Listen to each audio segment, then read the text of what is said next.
The following is a special presentation of the Westmoreland Sports Network. There's McGill throwing in that boot. And he's hipping over again. Here comes the straight. Wow, look at this. Look at this. They're flurrying. They're just re-switching one another. We're under 30. He's got a half in, and he's looking for a fall. Let's see if he can finish it off for the Wildcats. Anderson does a great job. Oh, but he's not going to get it. Tyler Ross seals the deal for the Wildcats.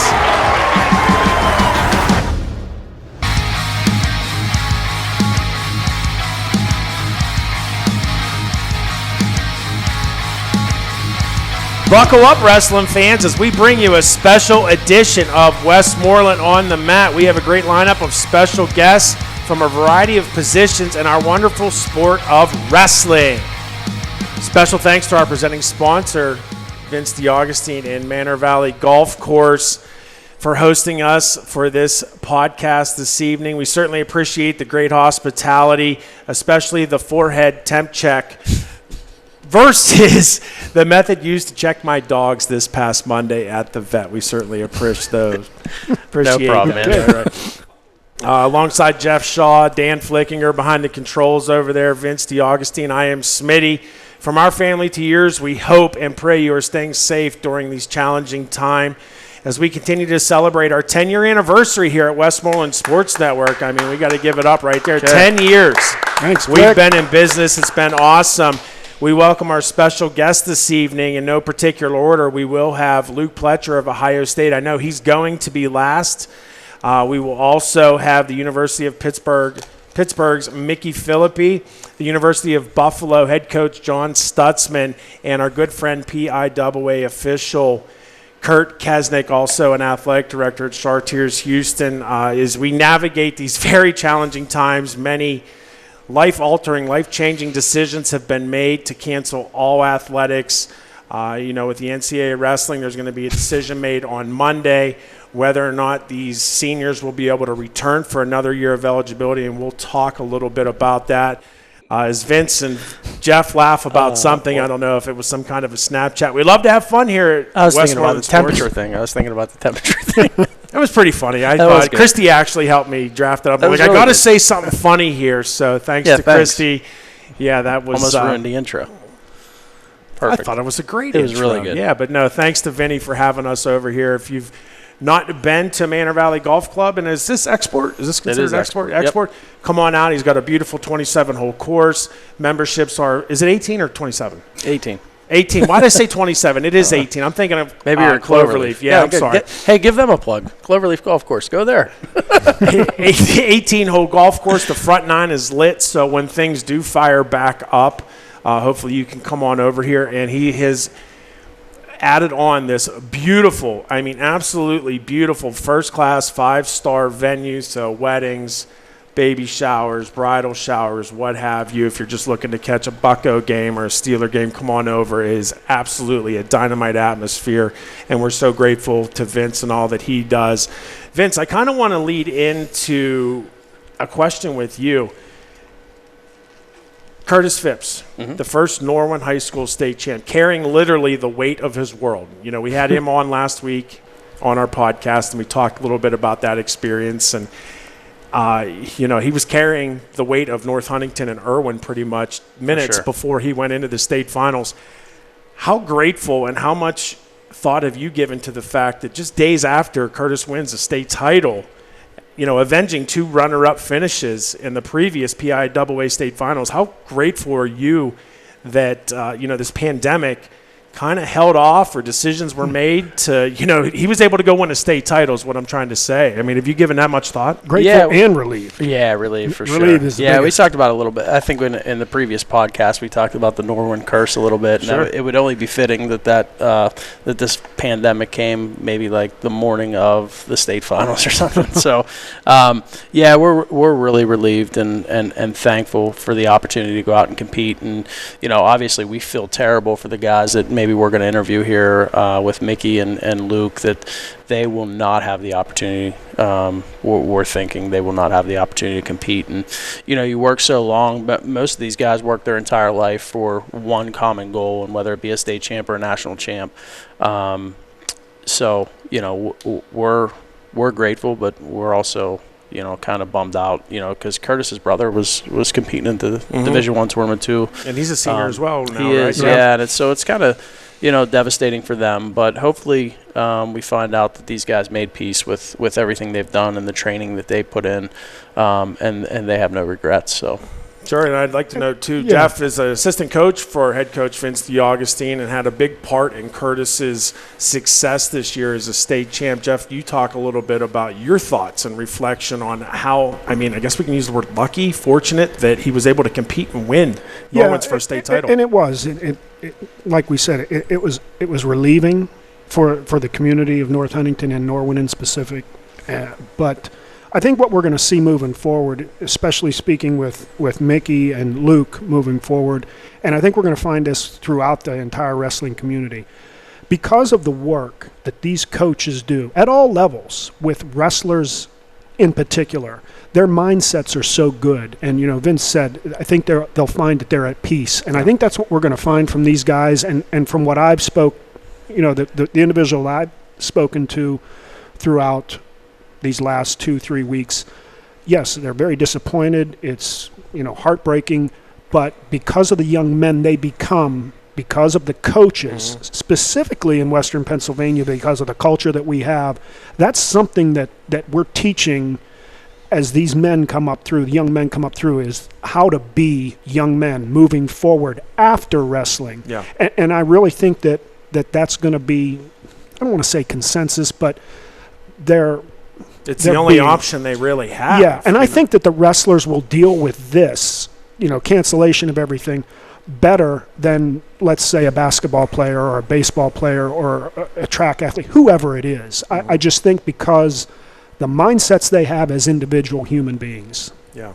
That's my feeling. No, Jeff, I think that's a great point. Vince also serves on the Hempfield Area School School Board, and, they've had to make some pretty difficult decisions amongst, all of this, hate to call it, it's not turmoil, but it's a crisis. It really is. And, hard decisions have to be made. Yeah, really hard decisions, not just at the wrestling level, but, people life. are losing jobs, life. So, again, from our Westmoreland Sports Network family, all of us here, everybody out there, we have the greatest followers, the greatest, most loyal viewers ever. Please stay safe, make the right decisions. That's pretty much all I have for the intro. Yeah. So we're going to take a real quick break, and we'll be back with our first guest after these messages.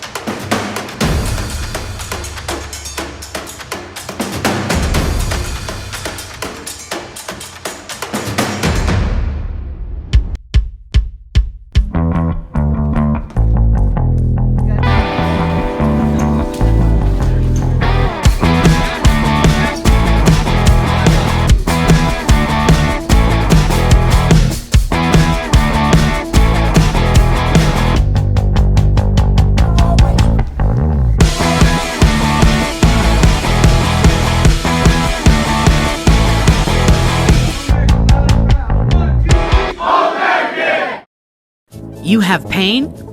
We have the answers. You want to feel better? We provide the relief you need. The Rehab Center Chiropractors Caring for Health. Our state-of-the-art facility and our experience in caring doctors provide expert analysis and a customized treatment plan for each individual.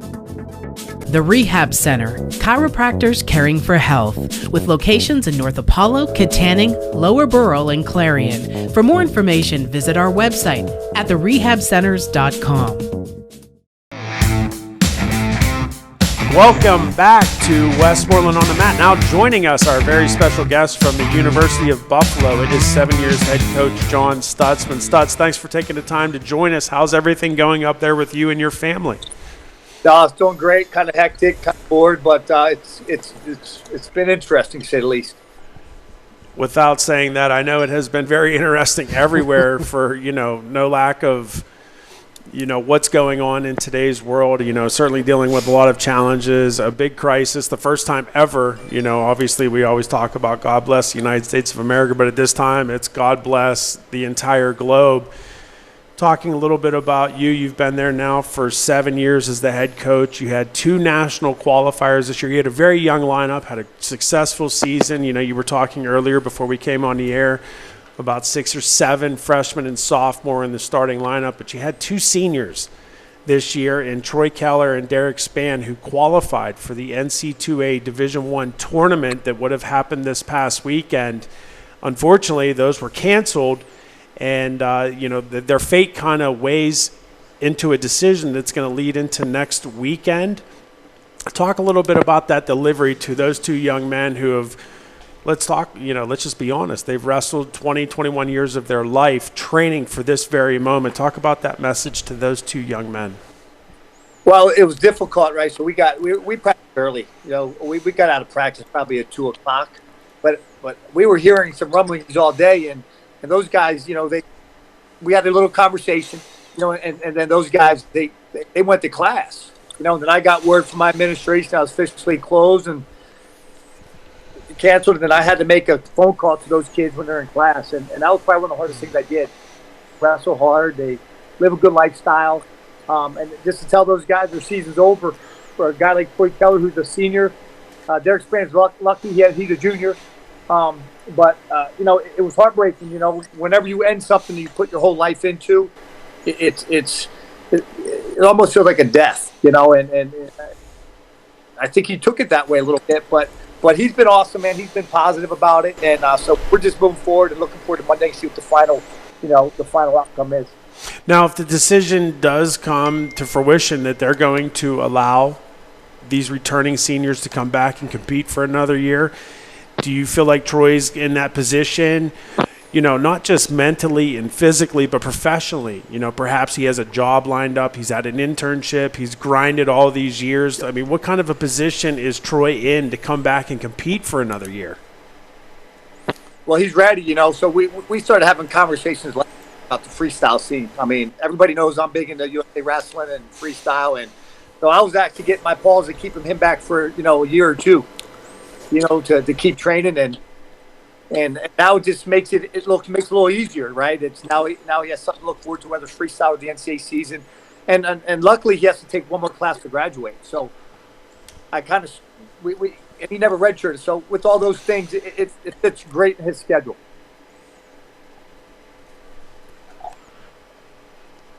Jeff, you got anything?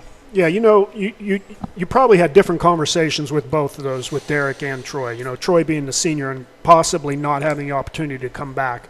How do you, being involved in this sport for quite a while, I mean, I get it. We're dealing with great young men in wrestling. They get it. You've prepared them for life and, you know, what's to come next. And that's the beauty of a lot of these guys that are going through this, that I'm sure you probably had the conversation with.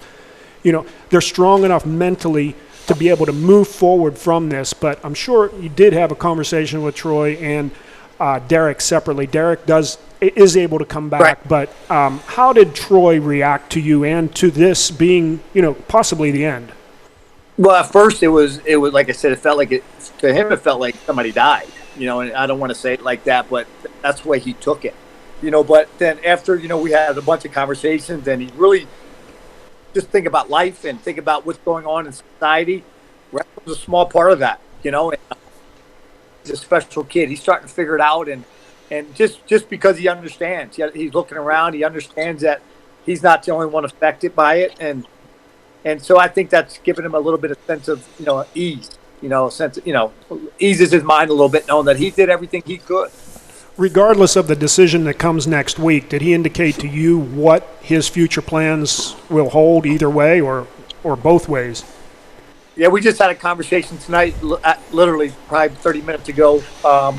We just talked about him staying on staff and start training. So he's going to be a part of our program for at least another year, 2-3 years, until we get to 2024 and see where he goes from there. That's good. That's a promising thing to have somebody with his accolades come back and take that young team that you have, those freshmen and sophomores that he's trained and been a leader for, you know, for how many years, and he's back in the room just leading by example. Vince, go ahead. I know you had a question. John, what was your thoughts of nationals being held at such a big arena? I had mixed, right? Yeah. Mixed emotions about it, man. I loved it in Pittsburgh. Why? Because the fans are right on top of you, Right. And yeah, we could have put 40,000 fans in the football stadium, but are they going to be right on top of you? Yeah, for sure. So I don't know. I'm more of a venue sell it out, right? Like that's why Penn State does such a good job at Rec Hall, right? Because they make it's 7,000 seats and they sell it out, and tickets are hard to get. And I think that's what's important for wrestling. Make things hard to get, and then you can get a better product. Yeah, I like that. Coach, moving on, the situation that this country, and not just the country, but the entire globe is dealing with right now, obviously you've had to, craft a message in your mind for whenever your wrestlers do return. It's kind of like that don't take life for granted type of approach. Yep. Have you worked that message out in your mind for whenever your young men are able to return and how you're going to deliver that message on how precious life is? Yeah, well, I always spin it a couple of ways, right? So I think about that, right? I look at it like this: you only got 4 or 5 years to wrestle, and now Troy lost his last year, right? So you got to take advantage of your freshman year just as much as you're going to take advantage of your senior year. You got to take advantage of your academics just as you can't leave any stone unturned moving forward. You just never know what's going to happen. Sure. And that's why in wrestling, you try to get the kids, you live a good lifestyle, do the right things, train hard, because you just never know what tomorrow brings. We highlight so much about what these young men do on the mat, but talk a little bit about those academics for Troy and Derek. What do they study and what are their aspirations in life after the mat? Yeah, so they're both going to be, they're both environmental, I don't want to use the word scientists, but they're an environmental. Something that we need right now. Yeah, I mean, they're both 3.5 students. They're both all academics. I mean, those kids did it right. They lived a really good lifestyle. Derek Span's never drank a beer in his life, ever. And that's why he's had success. He went from a walk-on to a 2-time national qualifier. Okay, that's unheard of, right? And he's a 1-time New York State champ at 99 pounds. And so he just buys in and does everything right. And Troy Keller the same way. Troy Keller, I didn't recruit coming out of high school, and went to junior college and then just had a hell of a career, at junior college and here. So, but he's another one who lives a really good lifestyle. So, lifestyle trumps all. Sure, yeah. You could be great. You see a lot of great guys that don't do well because of lifestyle. You were there. We wrestled together for a year. Yep. Obviously I wish it would have been longer, but then the following year when I was there as well, you were a grad assistant. And I know about the school. I mean, I think people around here are not aware that UB is a school basically the size of Penn State. What do you have, 30-some thousand? 30,000 students, yep. Yeah, 30,000. And to me, it's a Big Ten school in a MAC conference. Do you agree with that?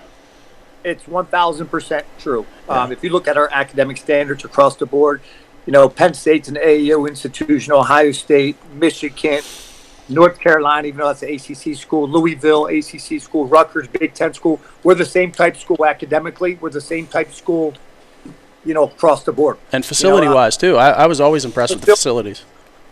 We just got brand new, field house, and we got a lot of great things going right now. I just redid the wrestling room, put another $150,000 in the wrestling room, built a new locker room.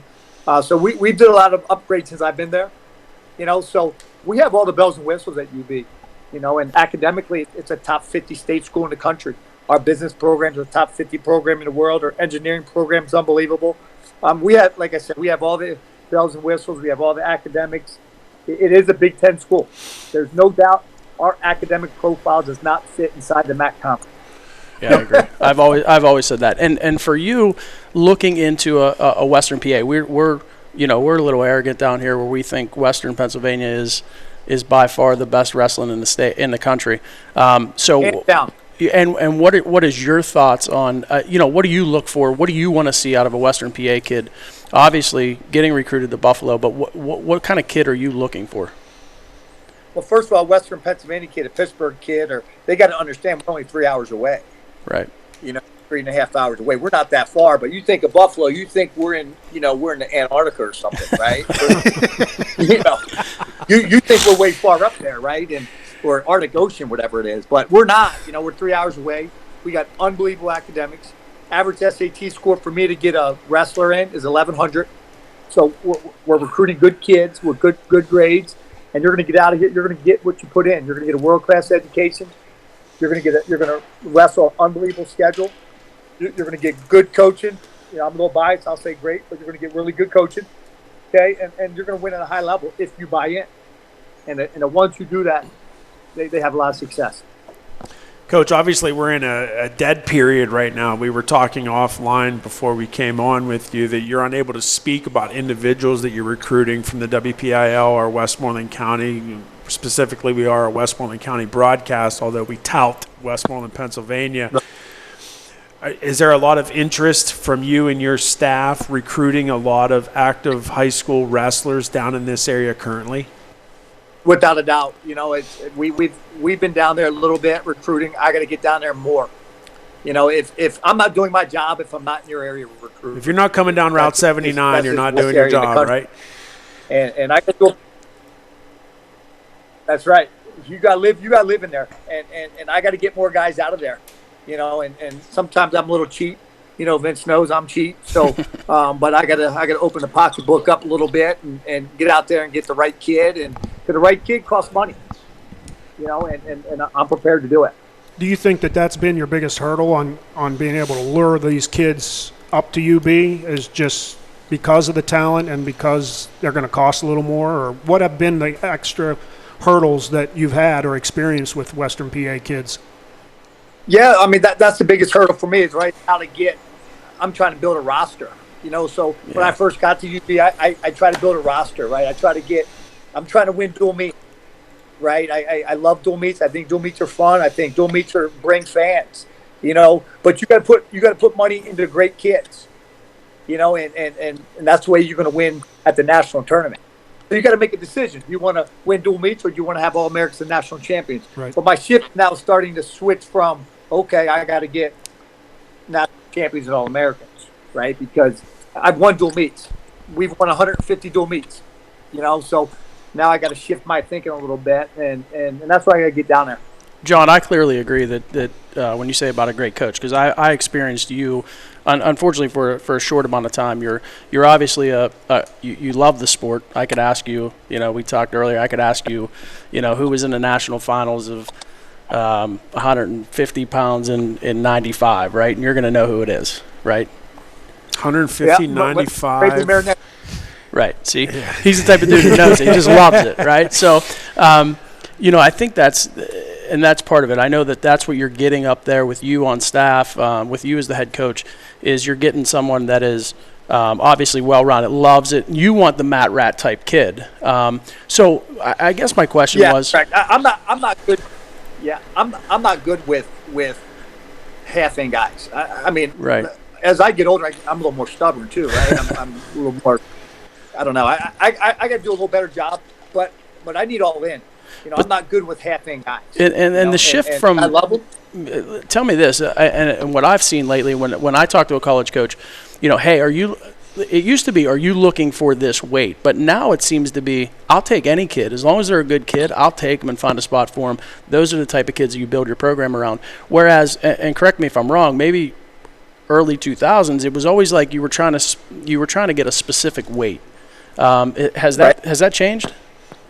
Yeah, I mean, it's still a little bit the same, right? You still got to fill out a lineup, right? Yeah. But I'm going to get the best kids because the best kids are going to separate themselves. Right. Right. So if I got two kids, 133 pounds, they're both All-American national champion caliber kids, well, they're going to talk to each other. Hey, I'm going to get bigger and stronger, go 41. Hey, you go 33. Good kids separate themselves. They figure out a way to do it. Right on. And, there's no better background coach, and I know we talked about this off air before we had you on, but brick by brick, you're building a program up there at UB, and I think it's so fitting. We want to take a minute and thank your wife, Annette, who was technologically savvy to help us get you hooked up, and we want to thank your We son. know I'm not. Yeah, thank your son Paxton, who was hanging on you like a little monkey earlier on, and of course your daughters that I'm sure are in the background there somewhere. And this has been a great time with you. We certainly appreciate the energy, the enthusiasm. You have a passion for wrestling. I knew that from the moment George Carter and Hunter Gano told me you took over at Bloom the year after I graduated. Like, this guy brings an energy.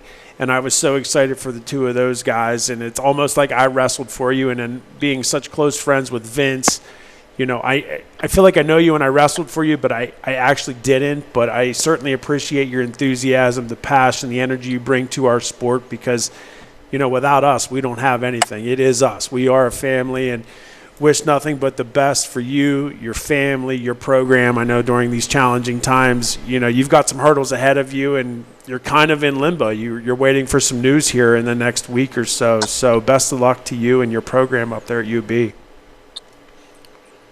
Thanks. I'm just trying to get back to the restroom sometime soon. Right. If I show you my garage, you think I'm crazy. Got treadmills out there, got weights, I got all kinds of nonsense. You're the man, John. I have zero doubt. I have zero doubt. Hey, Coach, thanks so much for joining us. That is John Stutzman from the University of Buffalo. Coach, best of luck. Love you. God bless you and your family. Be well. Say hello to the dog, too. I hear him chirping in now. Thanks, John. One of the dogs, I'm trying to give them away. See you, Coach.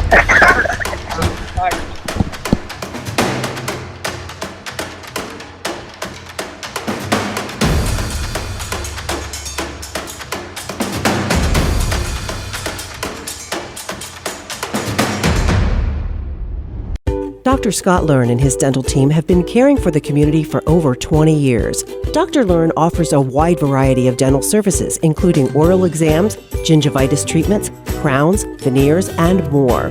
He even makes custom sports mouth guards.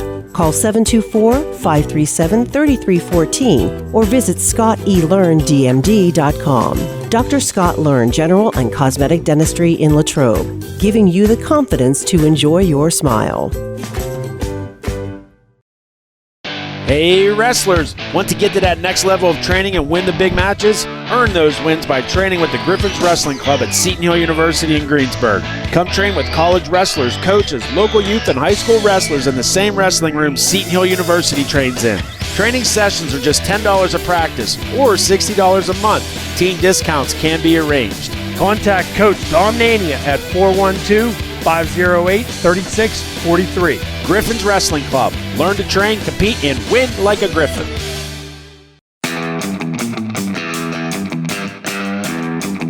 Welcome back to Westmoreland on the Mat. We appreciate you joining us once again as always. And now joining us, one of our favorites, one of our awesome, most loved Westmoreland County wrestlers. It's Mickey Philippi, a Dairy Area Trojan product, now wrestling for the University of Pittsburgh. He's a two-time ACC champ.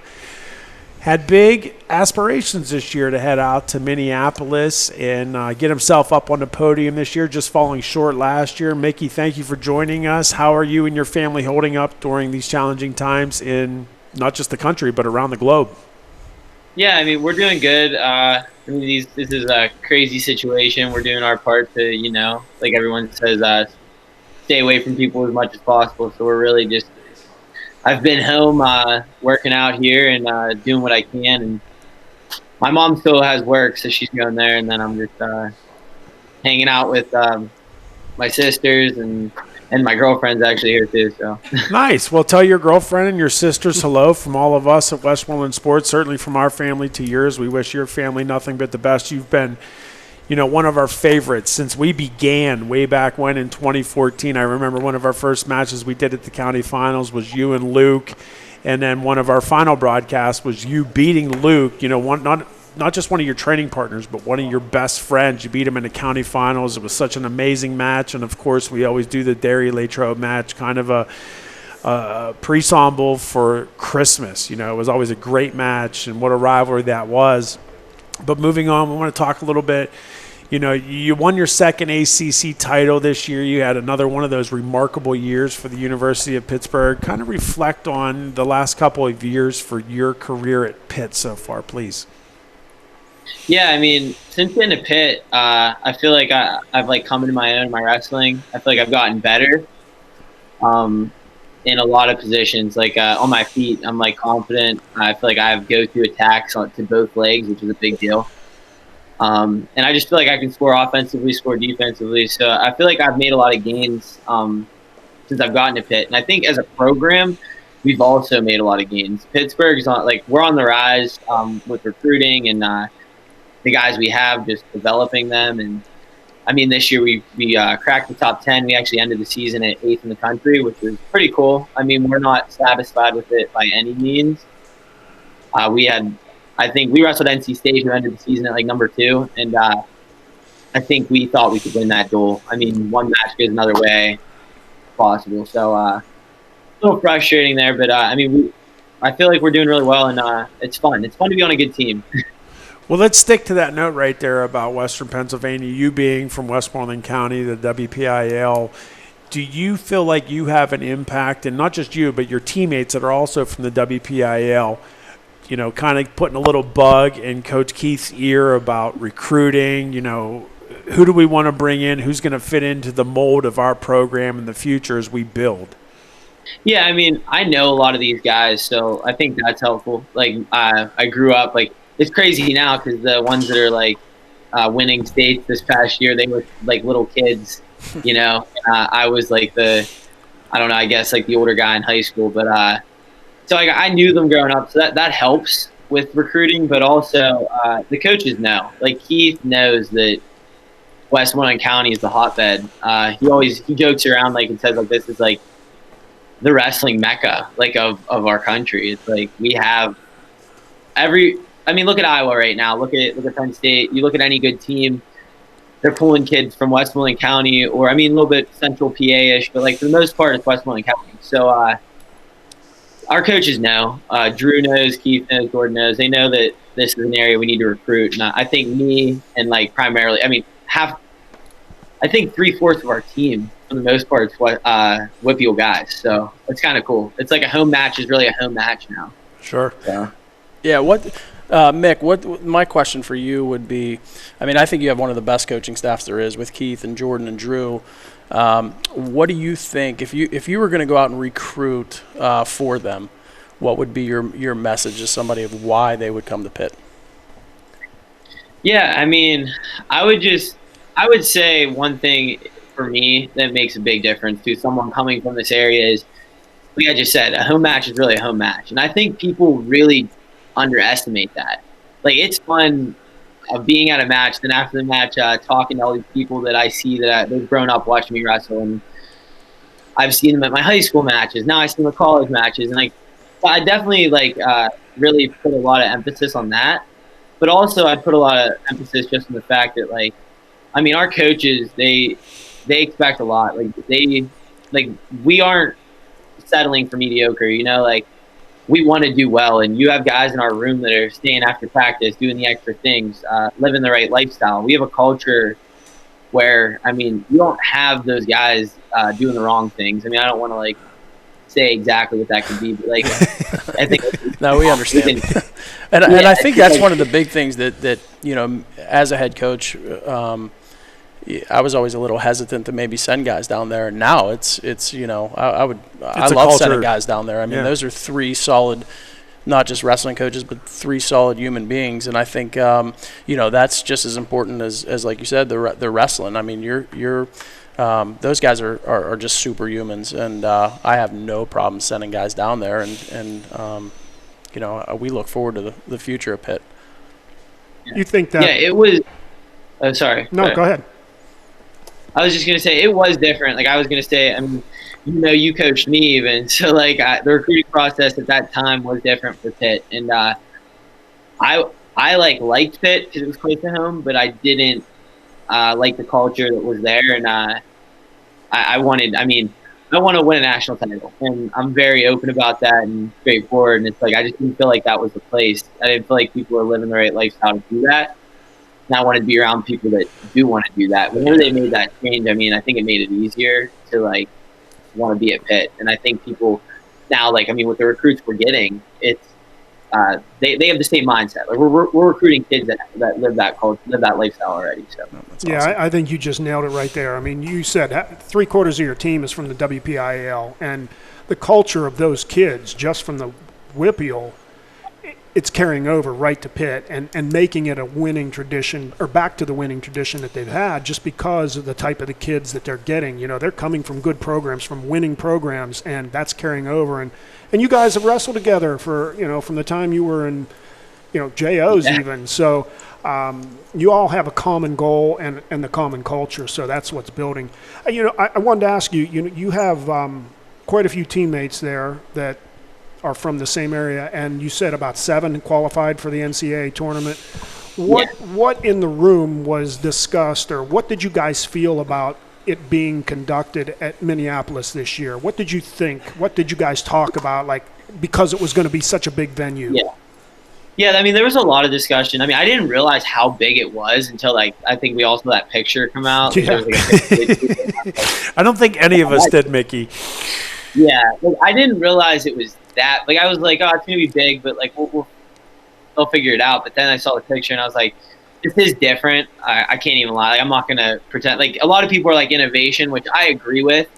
Like, it's good for the sport to grow it, but it's like, I don't know. It would be hard for some fans to see, maybe.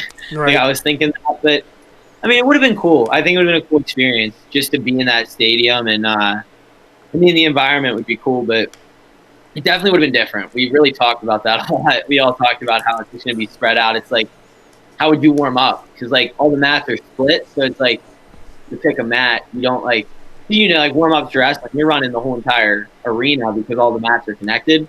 Yeah, you're running a football field in essence, and it's certainly not like wrestling at Derry High School versus Latrobe with a packed crowd. I mean, that was a huge difference for you.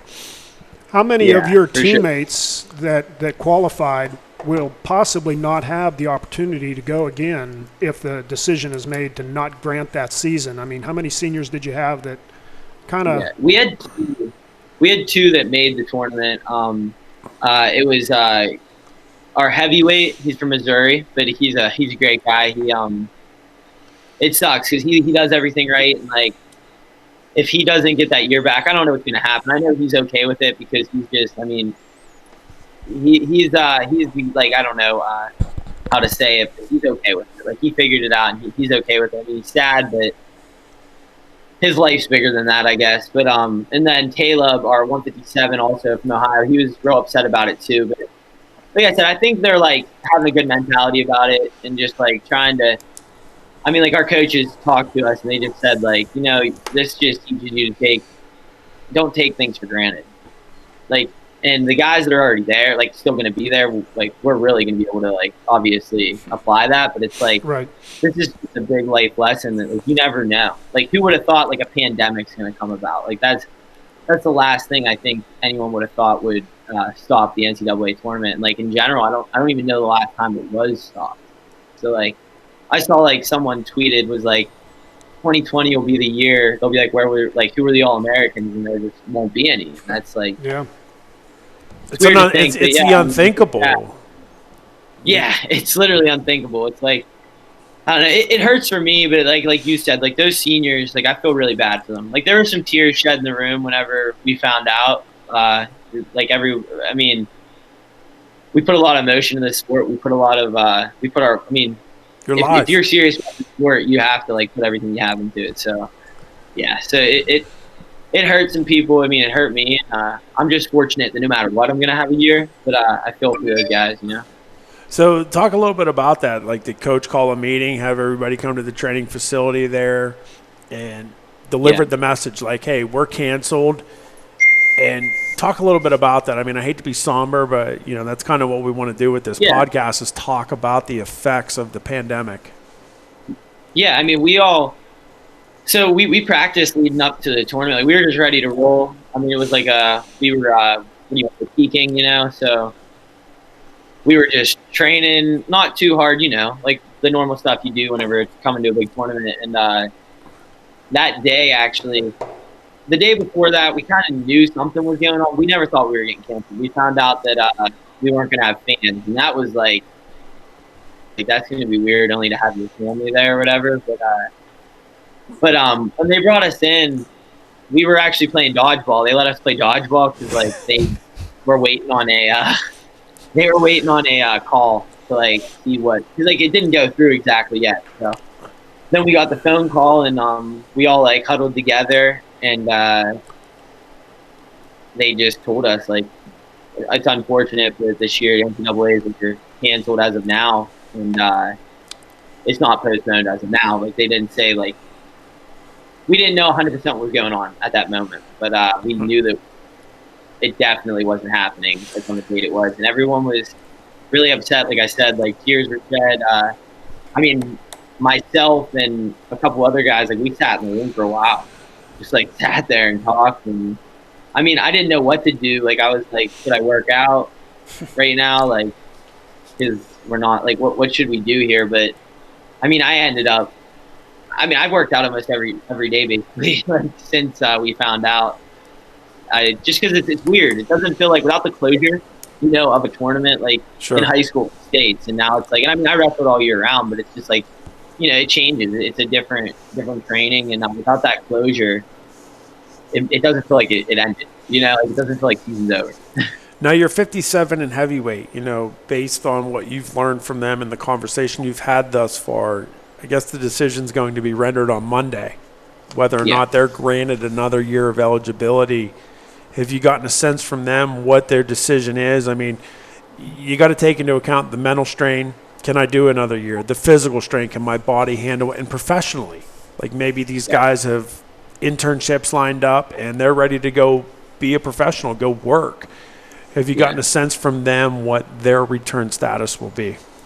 Yeah, I mean, I think they're both going to want to come back, those two, just because, I mean, like I said, it's like hard whenever especially like Caleb and him both, like they both were at the tournament last year. Caleb was around to 12 last year.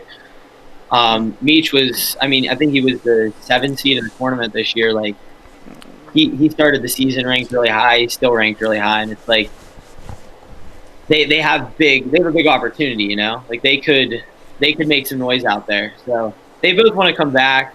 But like there are a lot of people though I do know that like professionally like they do have other things to do. So it's like it's hard to say, and I don't know how the scholarship stuff will work. So it's really hard to say. I don't know exactly what everyone will do. I know those two would want to come back. I mean, myself, it would be if we got granted an extra year. I mean, I've already gotten granted an extra year, so it's like I'd be going on like my 7th year basically. You should have your doctorate. Yeah, that's what I'm saying. I'd basically be getting my doctorate at that point. But I mean, I said to my coaches, it's like at that point, if I still haven't done what I want to do, I'm probably going to take the year just because, you have a goal in mind, yeah.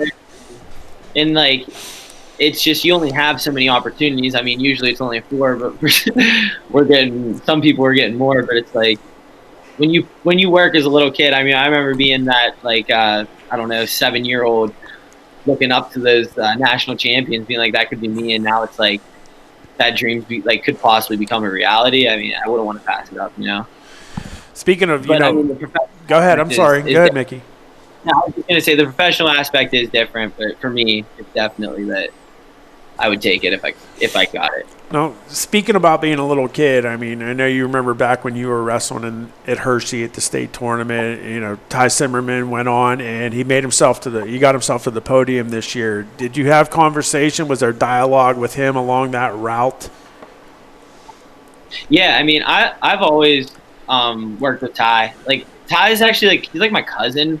My cousin is married to his mom, so we're like pretty close. I don't want to say anything, but Flick just kind of laughed because it's kind of that Derry connection thing. Like everybody from Derry is related over there. True.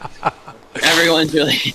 But, yeah, he's my cousin. So in the summer, I mean, I worked with him a lot. Like I'll just if I'm going running, I've taken him running with me, done bleachers, wrestled with him a lot. Like, I mean, I want to see Derry, like I want to see us continue to grow. Like I take a lot of pride in my high school. So yeah, I talked to him a lot. I mean, I was texting him like, hey, you can do this. I mean, I was at Powerade this year watching him. I texted him and said, like, leading up to those matches, I'm like, there's no reason you can't, like, it doesn't matter who these kids are, like what their ranks, like you can beat them because he is that talented. It's just him, like, I guess just like jumping that level, going over that hurdle, and then he'll get there. Cause I mean, I know I had that too. And then I went over the hump, and like, once you're confident, it makes things a lot easier. And I think he has that ability to, I mean, I think he could have won states this year in that hard bracket. I mean, he had 2 returning state champions in his bracket. And, I mean, I had a couple other place winners. Like, he had one of the toughest brackets in the state in Double A for sure. Yeah, I mean, the kid who won it, I think, was ranked like 1 or 2 in the country. So it's like he didn't have an easy route to a state title by any means, but I think he still could have did it because I mean I've worked with him, and I mean if I feel like he's that good, I don't see why he can't do it. You know. Sure, I agree with you.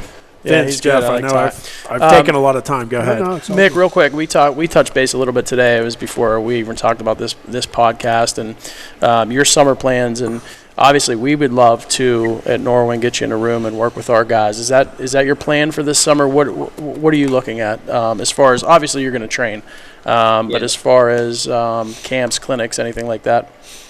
Yeah, I mean I want to. So yeah, like you said, I mean I'm going to be training all summer, but. You know, I feel like I make gains myself doing those clinics, so that's why I like to do them. So yeah, I mean, I want to help out with whoever I can help. That's one thing. I mean, I really like to do. I want to give back to, this area. So hopefully, I can get in some rooms and help out some people, and just teach some technique or even just wrestle with their guys. But yeah, I would love to get in the room and do some clinics with some people.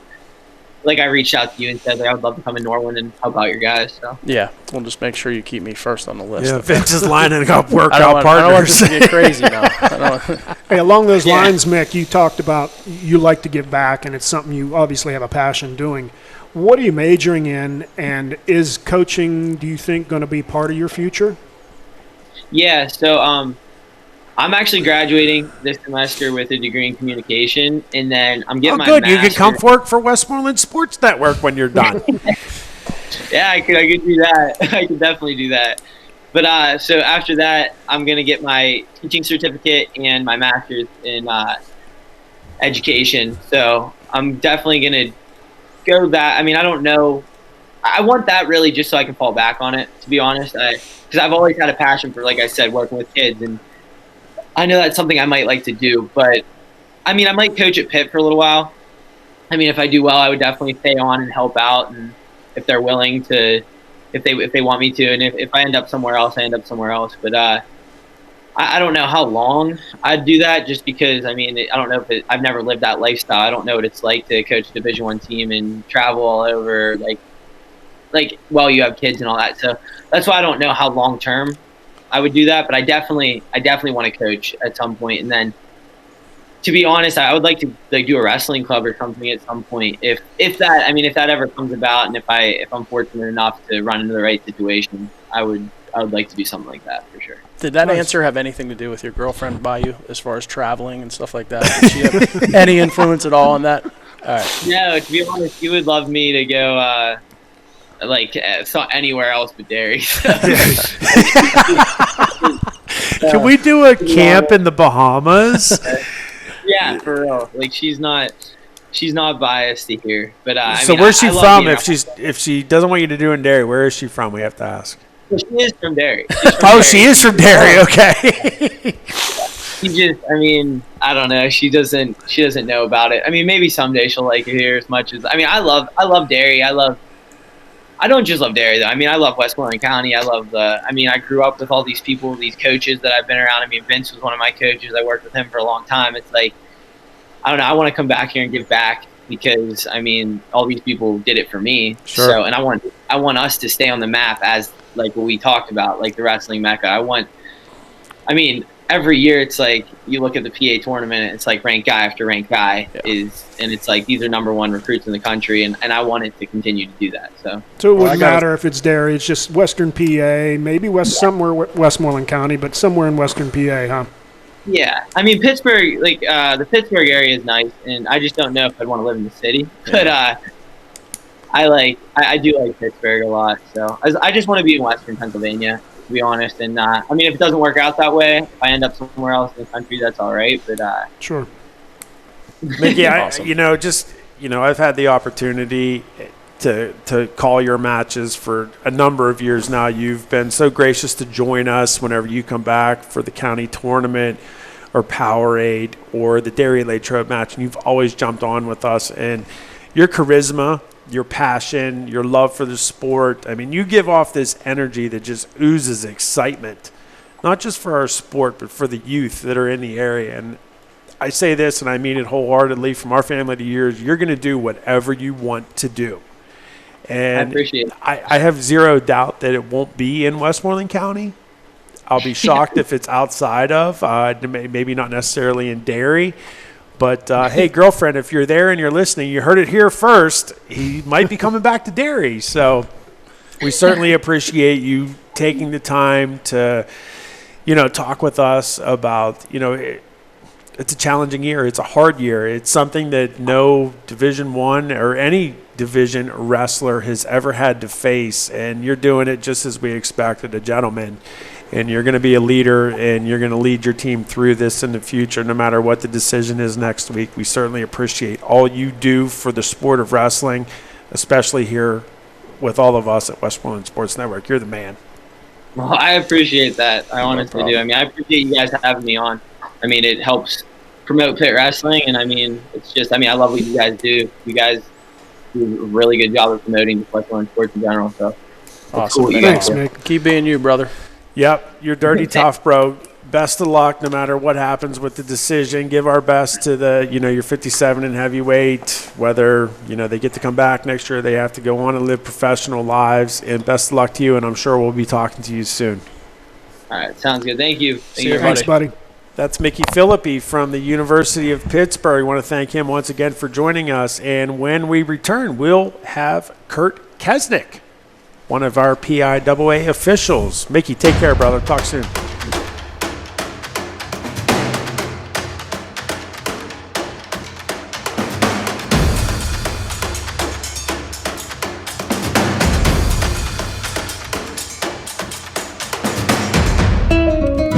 Need to see a physician on the weekend? Excella Health Primary Care Weekends offer convenient medical care when your doctor isn't available. For minor illnesses and injury, Excella Health Primary Care Weekends. Open 8 a.m. to 4 p.m., Saturday and Sunday in Latrobe Hospital, Excella Square at Norwin, and newest location in Greensburg, behind Westmoreland Hospital. Walk in or make an appointment. To learn more, visit excellahealth.org, search Weekend.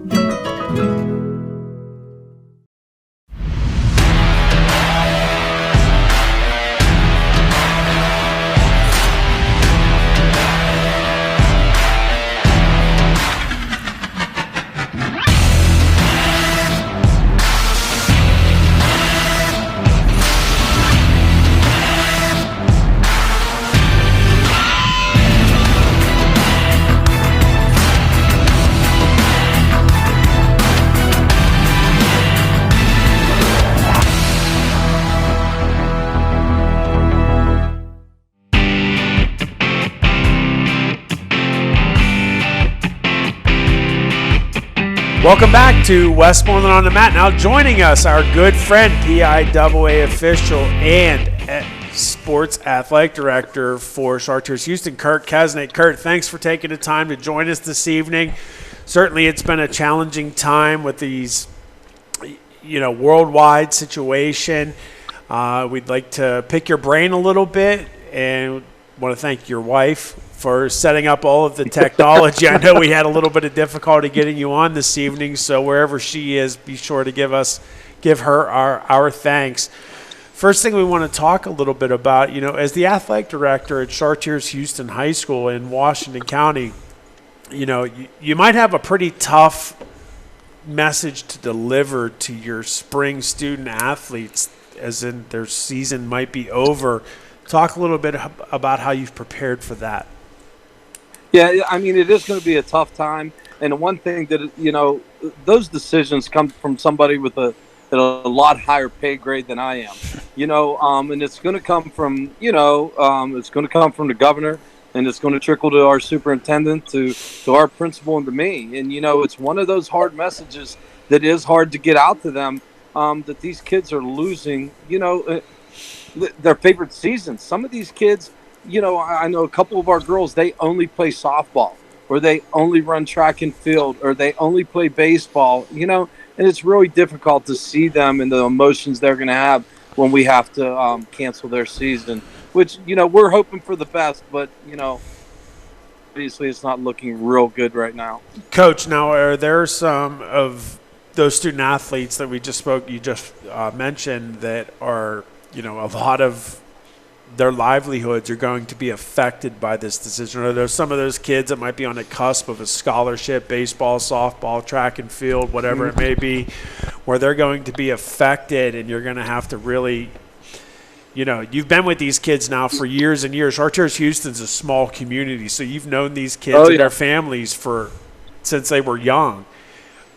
Yeah. What's that message going to be like with those families? Yeah, and I'll tell you, a couple of our kids have already signed, which is good. We have a girl, Casey Alderson, who already signed with Mercyhurst. We got a couple of football players that are going. But, we got a couple track kids that are on the cusp, some really hard workers that would they get scholarship money? Maybe not, but they'd get an opportunity to go to the next level, and it's hard to let them know that some of the hard work that they put in, is going to be for naught, and like I said, we're all hoping for the best, but preparing for the worst, to be quite honest with you. Sure.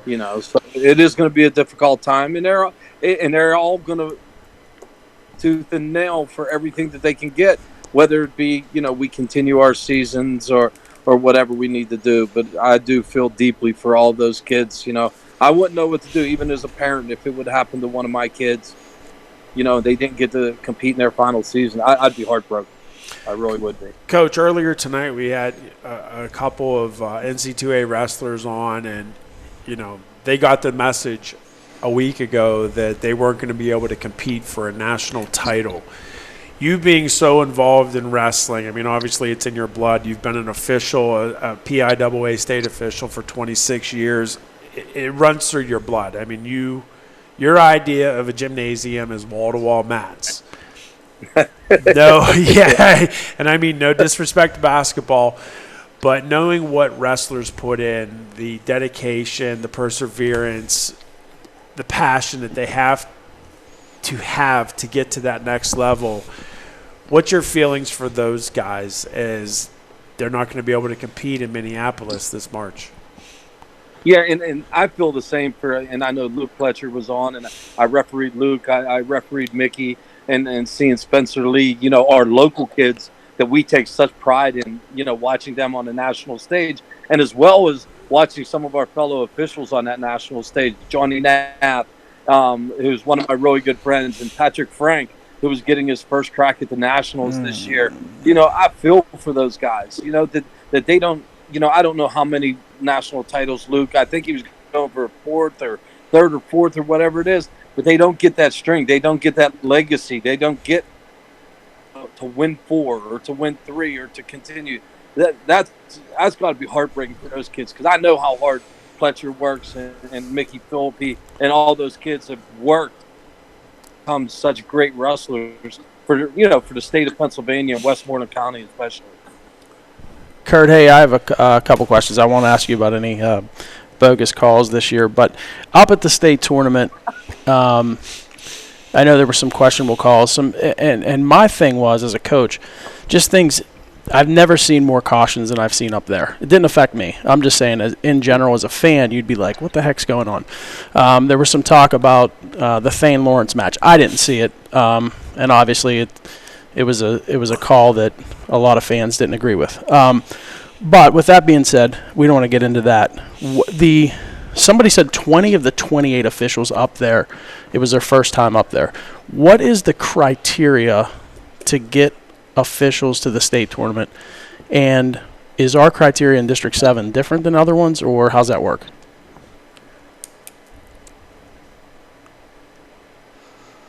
Up there for a second at the end.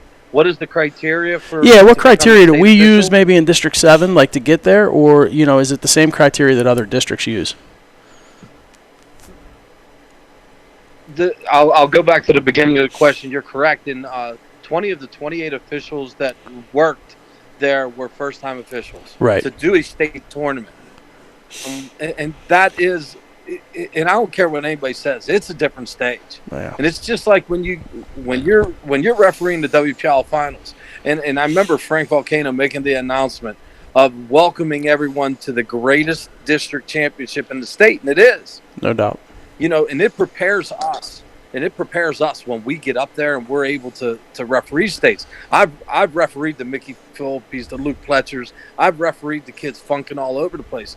And I'll tell you, when you go up there, some of those guys, like me and my partner, when we started talking, I said, hey, I told him the one, we got a Waynesburg kid and another kid, and it was his turn to do it. And I said, hey, do you want me to do this? I said, I just did this in the WPILs last week. He goes, no, I got it. I said, listen, hold your calls. They're going to be funking all over the place. Yeah. You know what I mean? So it is tough because my partner, it was his first year, but he was a coach prior. He was my age. It's just he got into refereeing later. So there are certain calls and certain things that, that we talk about and go over. And it is a different atmosphere up there. And if you're a first year, you're like a deer in the headlights. There for the first part of it, and the qualifications, and I think that I remember talking to you, Vinny, and Matt and Levy before, that the qualifications are basically if I have to go to the officials conference. If I go to the officials conference, that gives me 5 years to be qualified to be a PIAA official. That means to referee the PIAAs. So if I don't go, say I don't go to a conference, I can referee the WPI, the AAA WPL championships, because it's a self-contained. Yes. And it's run by the WPIL, but I couldn't go do IUP. Oh, I got you. Okay. Intra-district. Yep. So I went this past year because I talked to Frank and I talked to Mr. O'Malley and people. And I said, hey, listen, I know that we're doing our best to get our top officials. I'm not saying that I'm one of the top officials, but I know that I have the experience. I mean, this was my 6th year. As far as the evaluations, the only time that we get evaluated is when you go to IUP. You'll have an evaluator there, and you get an evaluation at states. We don't have an evaluation process at the WPILs. And you think that would be? I mean, I think Frank sees you guys enough to know who should and who shouldn't go up. I mean, he does his own kind of evaluation, and I think it's and obviously, I think we have a really, really good group of officials. I mean, there's guys, I get on, me and Sean had a little bit of an argument this year, but at the end of the day, we talk it out and everything's fine. Same with you. I mean, but I don't know what some of those guys did not belong at the state tournament. And I know I'm not putting you in a position to talk trash on them. I'm just saying, like, the if the wrestlers are working, all year round to get to that state tournament, they should be represented by the best officiator. Yeah, no doubt. And I think that needs to change a little bit in what we're trying to do. Or as a state, we got to get the best officials up there. If we have the best kids. If we have the best kids in the country up there, then I think we deserve to have the best officials. And I think District 7's doing a good job, and that's not me kissing your ass. I'm just saying we do a really good job with a lot of those officials. I think we have 6, 7, 8 guys that consistently see the upper level of wrestling in the country, and when they get up there, like you said, they're not intimidated. They know to hold the call. And I think, and I talked to you up there with your guy, and you really liked him, and you said, the good thing about it is I didn't hear about you up there. And I think if you don't hear about if you're not hearing from an official, if you don't hear anything about them, they're doing a great job. And, and I felt bad for some of those kids. And, I just think hopefully those, this woke up maybe a few people to make a better evaluation process and who goes in other districts, not so much ours. Well, I think that, and the one thing. Go ahead. Go ahead. No. Kurt, I'm going to let you answer. Go ahead.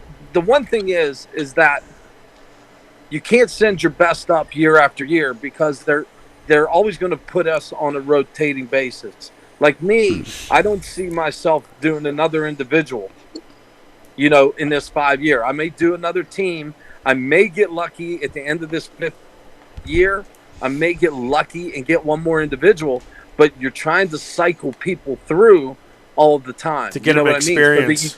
So you don't have. I mean, I'm one. I say rank your top 10 officials in WPIL.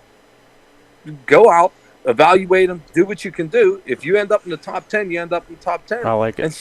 And circulate those guys through to go to the states. At least you know the District 7, and you know the ball busting matches we get. Have it be a Power 8. Oh, yeah. Have it be.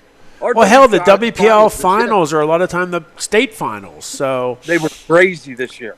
The WPL finals this year were insane.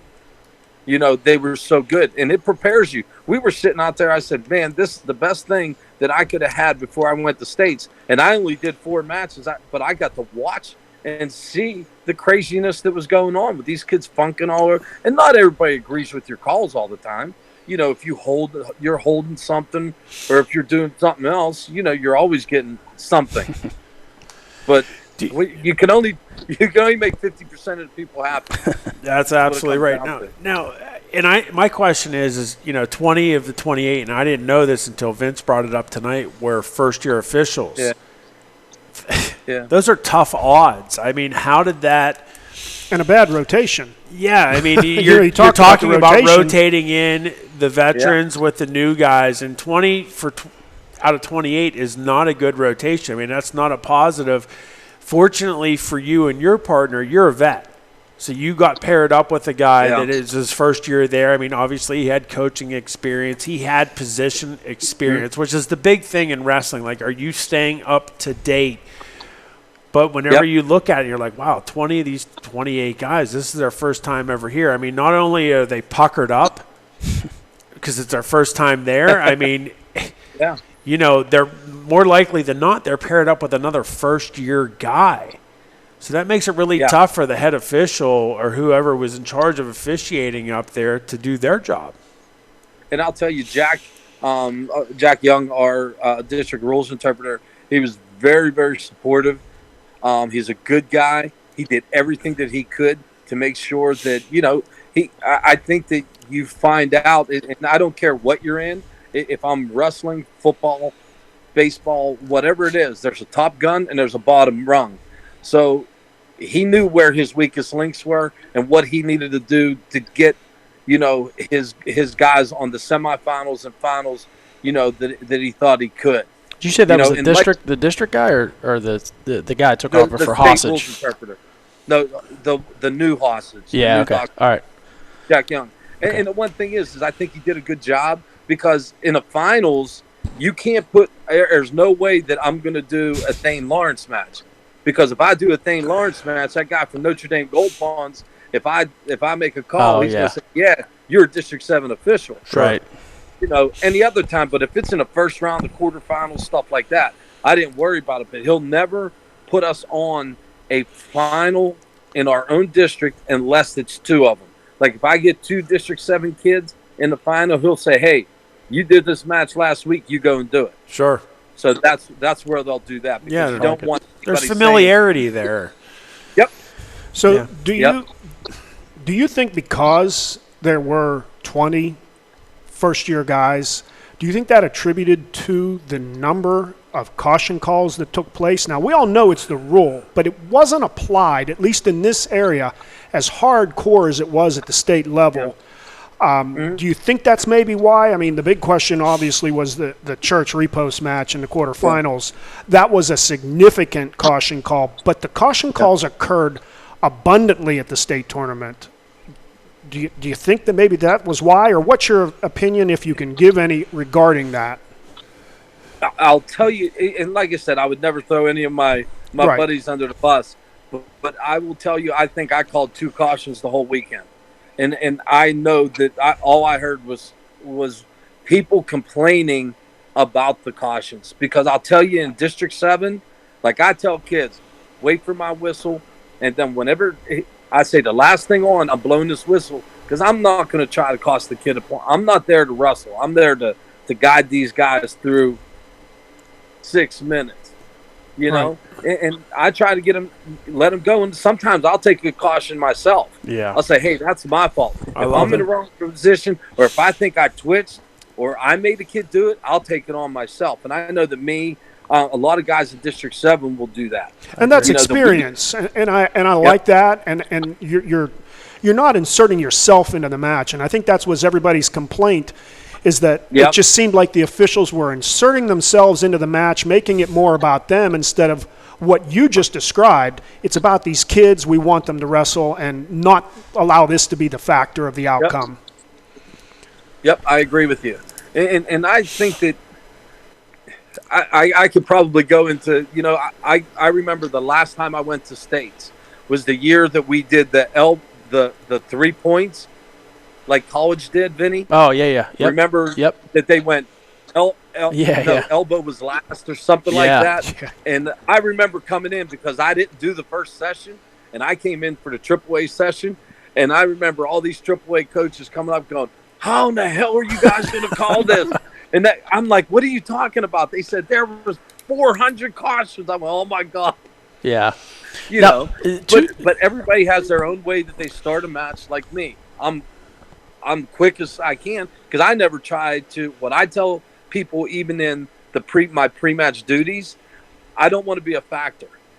So if the momentum of the match is going, I'm going to let you guys fly. I'm going to blow the whistle from the out of bounds line. If you two guys are on, I'm not going to break the flow of the match. Is what I try to do. Do you think that that's something that they will address in your officials meeting before states next year, just because the number of cautions that took place this year? Do you think it's something that should be or will be addressed? I think that's something Jack will probably address. I mean, like I said, he was very, very aware of the surroundings, of everything that was going on up there. And I think that he is a guy that he is on top of it. He wasn't official, he still is, but he's not going to be able to do the state tournaments. But he was around. He knew what he was doing. Bruce Hasselrig was up there doing our evaluations and things like that. And I think that they have to address it.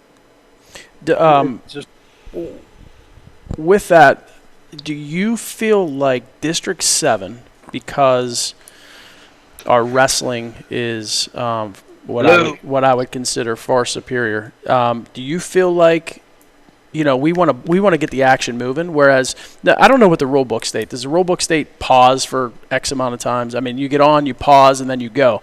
But it seems like for 40-some matches, we in District 7 are just getting on and going. And there's no cautions. It's just we're getting on and going. We want to start wrestling. Whereas maybe these other states or these other regions, maybe they're doing the pause every single match. And so you kind of have a different so I think if they address that statewide, I think we're all on the same page. But again, I just think our level of wrestling is so much greater. And nothing to take away. I mean, it shows in the medal count. District 11's good. There's no doubt about it. But I would like to just see consistency. And like you said, I mean, I talked to you up there about it briefly when I stepped on the mat with one of my guys, and you said you ain't gonna see that on this match. We're ready to go. You know what I mean? And it's nothing. It's not just because, like Jeff said, you don't want to insert yourself in the match. Who the heck would want to be in a position to call caution in a sudden victory? You know what I mean? Or the ultimate tiebreaker, whatever that was. I mean, that's a disaster for everybody involved. And the other question I just wanted to ask you real quick. There's times where I'll talk to some of the better officials, and they'll say they have no interest in going to the state tournament. Is that because you have to, hit maybe 6 meetings, or you have to get to that rules interpretation? Is it that? Is it the pay? Is it a long? It's Wednesday to Sunday. What is the, what in your opinion? What is that some of these veteran guys don't want to get up there? It is pretty easy. I went up there this year, and I think I told you how much I got to get a hotel room for 2 days. I got to travel across the state myself. My wife did go with me this time, and you got to stay for a rules interpretation meeting. So I take time away from my girls, and my family. But like I said, my wife went with me, which made it a little bit easier. And, we went out. Did you get her a chocolate bar? Took in Harrisburg, did all that. Got the chocolate bar, yeah, right on. Yep. So we did all that stuff, and then just to do a state tournament. And I hate to say just to do a state tournament. That's the pinnacle. That's where you should want to be. And some of our best officials have done it many times. Yeah. So they're saying, why should I go through all this just to go up? And you got to get up there Wednesday. So I had to take off work. Half a day Wednesday, all day Thursday, all day Friday. 2.5 days of work. I have to be there Wednesday for a meeting, referee Thursday, Friday, Saturday. And I was able to come home on Saturday because I did double A. And you get a fee. You get your meals. And like I was coming off the mat one time and this guy says, I can't believe you guys are just doing this for the money. I said, I'm doing it for the money, my man. I said, I'm doing it for the money. I said, I've been away from my wife and kids for 4 days. I said, and I have to take, I would have loved to have a conversation with this. I'm not going to say what school they were from. And then I wanted to have a conversation with him. And Jack Young said, don't worry, Kurt, I already talked to him already. I mean, just sitting there, like, who wants to leave there? I did it because I love that level. Yeah. Me and I can name like Sean Kearney and Greg Urim and Heath Graff and, all my buddies. We like being there and doing the good matches and stuff like that. But there's other guys that said, hey, I've done my time there, time away from my kids, time away from my grandkids, and then you want to pay me this. Yeah. I agree with I agree with you. We certainly, as coaches, I know we appreciate when you guys are doing the big matches. And I wanted to say, Kurt, I was one of those guys. I mean, when I coached at Shadyside, you and I have a love relationship. We've talked about that before we came on the air tonight. But, I think one of the biggest things that the sport, are you going to sit on a bench and bitch, or are you going to get in the game? And it's one of those things, and I think that's one of the, if you're not going to be coaching, obviously I spend a lot of my time broadcasting now, and I love doing it. Like, there's nothing better than broadcasting the youth in our area and showcasing them to their grandparents and their family that can't be there. But I think it's somebody like me. Are you going to get in the game? Are you going to go get your officiating license? Are you going to take the test and go out there and officiate? And God knows I don't want to be in the shoes that I had you in years ago. But I feel like, what's the message to, if people want to see some change, what's the message to some of these people? Like, get in the game. What would be your message to them? So the biggest complaint that I'm hearing is the parents and it is the coaches. There are some coaches out there that are hard. And like I told you the story about Matt Levy, earlier when I don't think we were on the air, that Matt said, is Kurt ever going to listen to me? I mean, it's one of those things where, in all honesty, in certain situations, just to be very honest, I'll turn the coach off. Back in my younger days, Smitty, when you were in the corner. You fed into it. I'd get into it with people. And I just said, wait a second, I'm out here doing the best job that I possibly can. Right. And I grew up a lot after those years. Those were my younger years. But my last 10 years, I try to stay confrontational, but what are you going to do? Sometimes we all relapse a little bit. And you just got to go out and do the best job. No one's out there, and I try to tell people and try to tell parents, there's no one out there. I hear people always say, well, you hate Cannon McMillan or you hate this. Listen, I follow wrestling, but if you told me, I remember going out and doing a couple wrestlers one time, and they said, well, did you know that those were 2 state champs? I said, hell, I didn't know. Because I don't know the wrestlers like people know. Like, I know Kurt Phipps because of a funny story. A couple of years ago when his dad was yelling at Kurt, but it sounded like he was yelling at me, Kurt. Yeah. And I'm ready to unsportsmanlike conduct. Yeah, I remember that. Did Curtis win the match? Kurt's being lazy. And he's like, Kurt, you better get on the ball. And I'm like, I'm going over and whacking this guy. I'm on the ball. That's the only reason. That's the only reason. Like, I know Kurt Phipps, and I knew Mickey Philippi because of one of his cousins lives close to me. But other than that, I mean, nobody's out there to destroy a kid or to do anything. But these parents and there's people that just think that we're out there to Yeah, they are ridiculous. to pick a winner and a loser. And, and now I'm to the point where I just don't listen as much. I'll have my certain points, and like I always give Vinny his 2 cents worth. I'll let him talk a little bit, and I let Levy talk a little bit. But you give him back to me. I'm approaching the match, and you do it in a way like I always tell coaches. You show me up. Coming back. I'm coming with the same attitude. Coach, I have a question. And you've been a Southwestern PA referee for 26 years. What does it mean to you to know, like how many guys have you seen go on to that next level, whether it be D1, D2, D3, go on, they're all Americans, they're national champs, and maybe you sit at home with your wife or your kids and you're like, I had the opportunity to officiate that kid at the Chartiers Houston tournament or the Allegheny County tournament or Powerade. I had the opportunity to officiate. Like, what kind of pride oozes out of you with those moments? It's so cool because actually, I forget which match it was. Spencer Lee was just beating the tar out of some kid. And I told my wife, and I think my wife and kids, the only thing they like about refereeing is when I'm gone and they get a check when I get home. You know what I mean? So when I'm sitting down and I'm watching the Big Ten Network, I was watching Spencer Lee. I said, hey, I refereed that guy. I said, oh, what a great kid. I said, and Dad, really, you referee him? I said, yeah. And then the time when Pletcher, I was watching Luke Pletcher wrestle, and I said, hey, I did him. I did Mickey Philippi, and I'm watching. And they're like, Dad, you did a lot of these really good kids. I said, absolutely. Like Vincenzo Joseph. I mean, probably half of the Penn State team, and most of the kids from Iowa.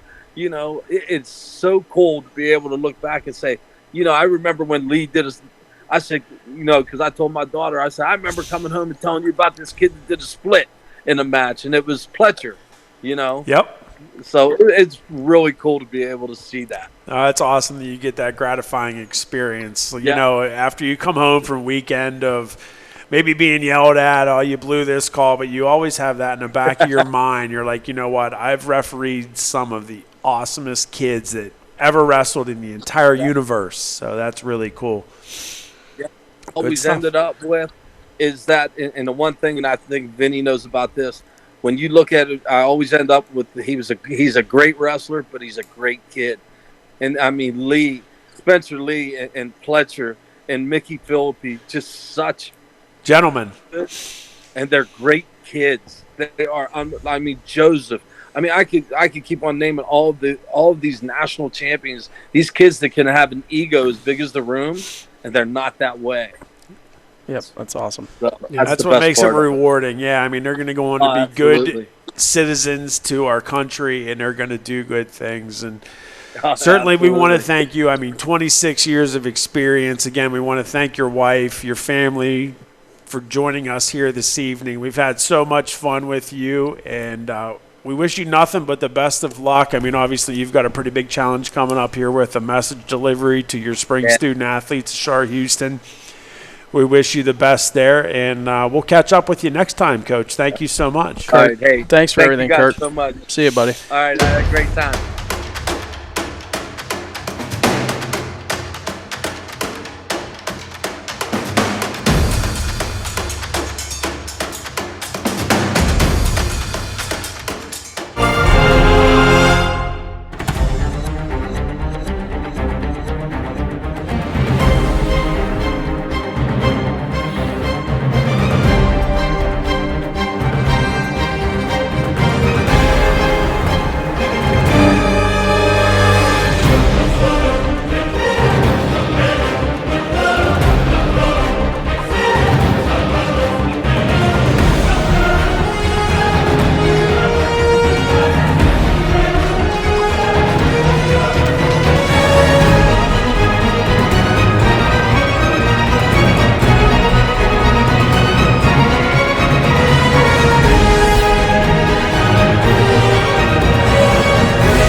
Welcome back to Westmoreland on the Mat. Certainly appreciate you joining us as you always do. Your friends here at WSN. Love all of the loyal followers, and we thank you again. Now joining us, our great friend from Latrobe Area High School, a 3-time state champion and the nation's #1 ranked wrestler for the Ohio State Buckeyes. It's 141-pounder Luke Pletcher. Luke, thank you so much for joining us this evening. How are you amongst all of this crisis and challenges going on around the globe? I'm doing good. I'm hanging in there. Just appreciate you guys having me on. Certainly. I mean, you're always one of those guys. I mean, we love having our local guys on, and it's certainly been such a pleasure to watch you. You know, obviously it was great in high school when we got to call your matches, but just to watch you progress and improve, I think you truly emulate the blue-collar way of improving yourself as a Division I wrestler. You were a natty qualifier, got to the round of 16 as a freshman. In the last 2 years, you were 4th. You're now ranked #1. You're coming fresh off of a Big Ten title. Talk a little bit about your career at Ohio State and what attributed to that success and improvement over the last 4 years. I guess my whole life has just basically been, work as much as possible and, as hard as I can in a smart way. But in high school I thought I worked hard, and then you really I got to college and everybody goes through that, the month phase of, getting your butt kicked over and over and over again. But I went there, it was my summer right after I graduated high school. So I went there like 2 or 3 days right after I graduated. Got there and we just started working, and the first thing I saw was just, there were so many good guys, and I thought I worked hard, but their hard work was so much different than what I thought. It's just there's just another level to it, and I think just being around those people just helped so much. Just just changing the way you look at things and change the way you train. So I think that just being in that room has been great.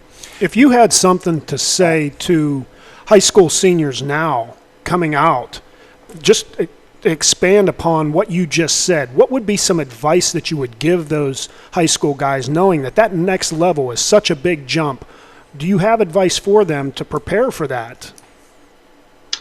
I would say no matter where you go, find the maybe not the best guy in the room or the hardest working guy in the room and model what they're doing.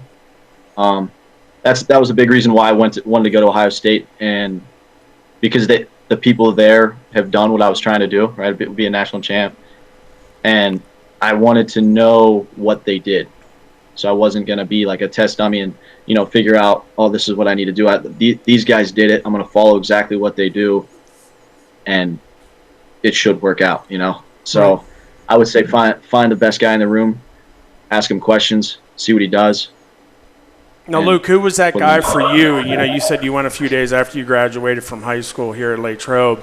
Who was that guy that you found out in the Buckeye wrestling room that kind of nurtured you along?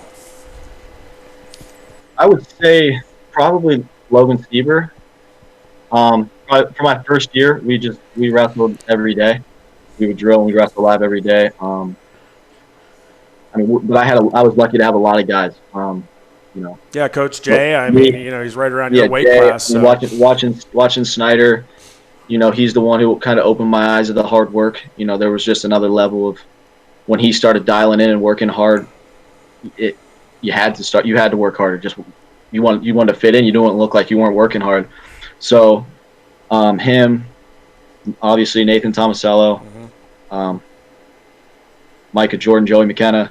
I can keep going. Yeah, sure. You were surrounded by, young men that wanted to be successful, and when you're around that, just success begets success, and I certainly, we appreciate that. And Vince, for you, I have a question.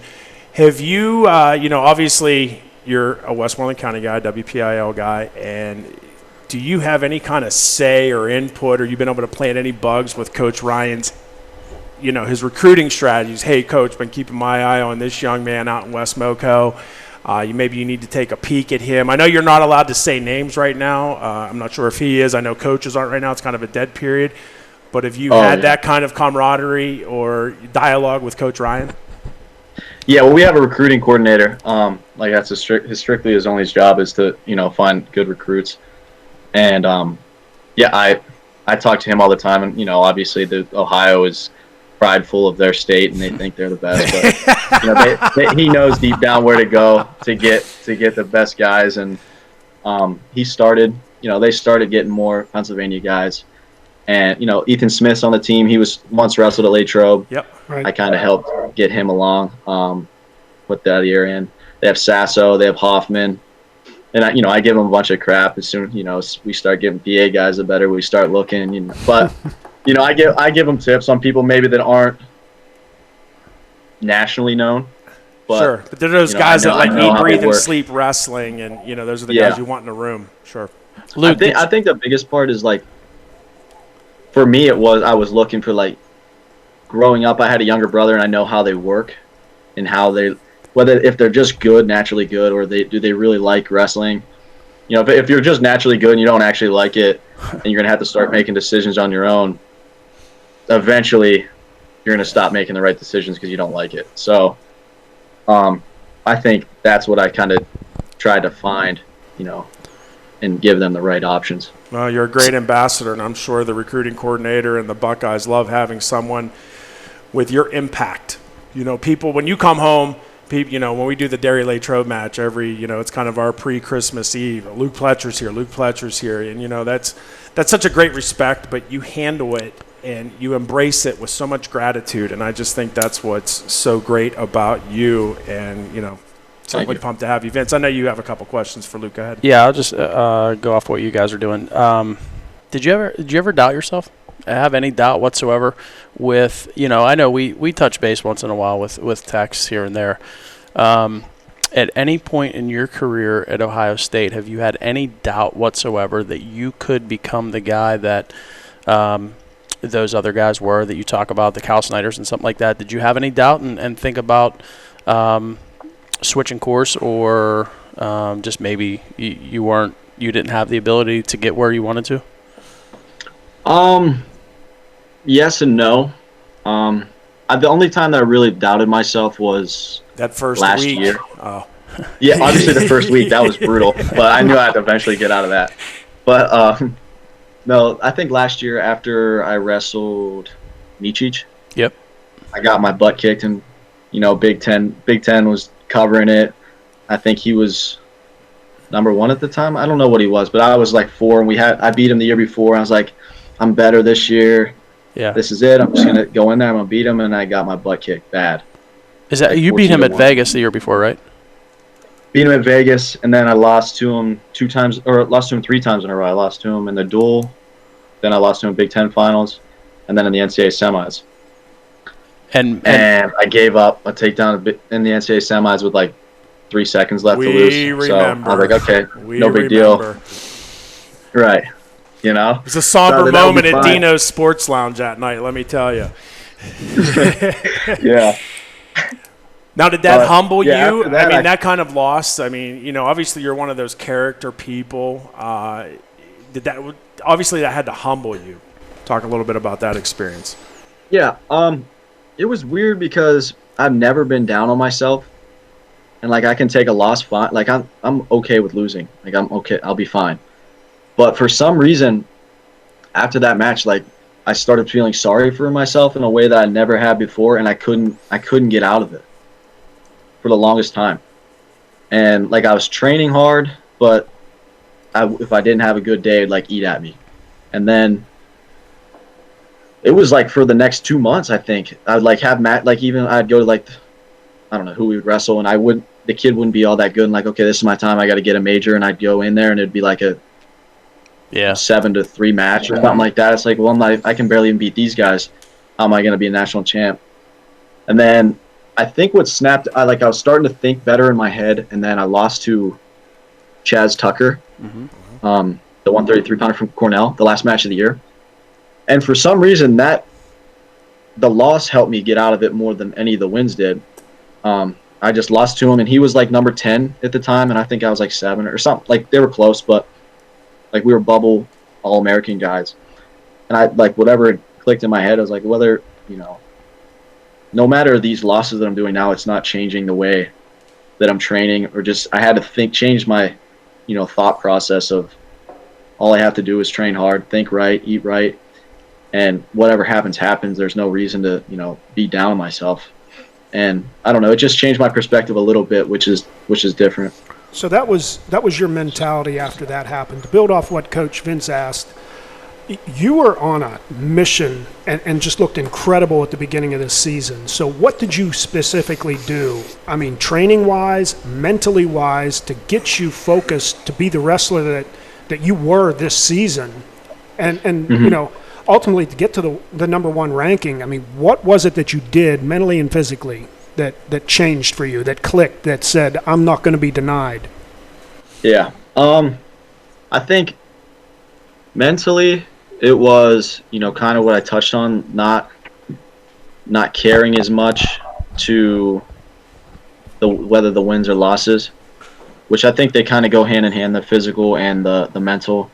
In practice, I could get my butt kicked the whole practice and I'd be fine. But for some reason, in the match, I would hold up. I'd hold back for some reason, and I don't know what started it, but it's been like that for a long time for me. Even in high school, I'd have matches where I could have definitely ran up the score, but I stopped for some reason. But I think the biggest change was just the way I thought. I kind of just made myself be arrogant in a way, which was hard for me. Yeah. Well, there's that fine line of confidence and arrogance. It's like, you know what, you get that swagger to you. Yeah. Right. And I had, just not the way I was raised. I don't like arrogant people. But inside the wrestling room, I had to get a little chip on my shoulder and think that there's no way this guy can, wrestle with me, or this guy's better than me. And just, I had to think that way. But the training side, it had to ramp up in a way that I really, really, really got extremely tired every time we were supposed to practice, to the point where you really can't breathe and you're making noises to catch your breath. And it sounds terrible to think, looking back on it, it was terrible, but that was just what you have to do. You just pushed really hard. Yeah, well, you push yourself to exhaustion. You try to break yourself in a training room so that you don't break on the comp mat. Did you find yourself gravitate? I'm sorry, go ahead. No matter what happened in the match, there's no way that somebody was going to get me as tired as I've been in the practice room. So that was like a comfort. Yeah, you weren't going to lose because you gassed. Did you start trying to find partners in the practice room that were going to push you harder, where you were taking a beating every day? I mean, is that something that you did, or is it just how you trained? Both. I mean, I needed to get I've always been good at finding someone who'd beat me up. Yeah. But I think you can take yourself there, no matter what partner you have. Beat yourself up. So if I had someone I could beat up, then I'd find a way to make myself tired, and then it would be a lot harder. As soon as someone gets tired, I'm not as good as a wrestler. So if I get tired, it doesn't matter what partner it's with. Sasso trying to live that quarterfinal match back at any time? I don't know. He's tough though. He's good. Yeah, he's really good. But I'll never forget that match. That's crazy. And I ultimately it became the Pletcher rule. I think is when they started seeding guys, when those two met in the quarter. So I was curious if he mentions it, or If we do matches and me and Sasso, or if we're partnered up, Jaggers will, he'll give the big announcement. Oh, I love it. Rematch, quarterfinal stage. That's pretty cool that you guys have that camaraderie, though. I mean, and that's one thing that I don't think a lot of people, especially if we have any novice listeners or viewers, how much fun. A wrestling room is probably one of the most intense environments next to being in war. People don't understand when AC/DC Thunderstruck comes on and bodies start flying, how intense a wrestling room can get. But when I you're think able they listen to Post Malone now. I don't think they're doing the AC/DC anymore, bro. Maybe Coach Ryan is. I mean, he's the type of dude who would do Coach that. Ryan will put on something crazy. But I think that's the special variable in wrestling is you can take that moment and have fun, and obviously the Ohio State Buckeyes are one of those teams that are staple whenever you talk about Division I wrestling. Talk a little bit about that dynamic, Luke, if you don't mind, the camaraderie and the relationships, the brotherhood of Ohio State Buckeye wrestling. Yeah, it's pretty great. I know growing up, I never was a part of a team that, fought the way that, everybody was in on the same goal. So it's kind of a different feeling knowing that everybody on the team is actually trying to win a national title. Not, in high school, you get maybe one or two guys that are actually buying in, chasing, buying in and doing the right things. Or if you're lucky, you might have, half the team that wants to do it. But when you get everybody that is, together in a goal, it's pretty great. So, Luke, the $1 million question. You're a senior, and this Monday, a huge decision, a career decision for many seniors will be rendered, and they'll decide whether or not you have the eligibility to come back. The first question that we would like to ask you, and please share the feelings, the emotions, the mood in the room when Coach Ryan, talk about that day. Did Coach Ryan call you all into the room? Was it just after practice when he delivered that message that they were canceling the NC2A tournament? Yeah, we were in practice, but going into practice, they canceled. They were in the midst of canceling everything. Like the NBA got shut down, NHL was shut down, and Duke pulled out of the tournament, no matter if it was canceled or not, like the basketball tournament. Sure. So we kind of knew it was coming, but until you actually get the news, it's hopeful. But yeah, he just brought us in. We were like 45 minutes into practice, and he just brought us in. And when he brought us in, we kind of figured it was that. But yeah, it was pretty quiet. He gave the message and he talked a little bit, but yeah, there was you got the message, and I don't think I really heard too much else that he said. But yeah, that's about it. Now the next question, part B of that is, say they do give you another year. Obviously that's a big decision for you mentally, physically, and professionally. You graduate in May. There's a lot of young men that I've already got a job.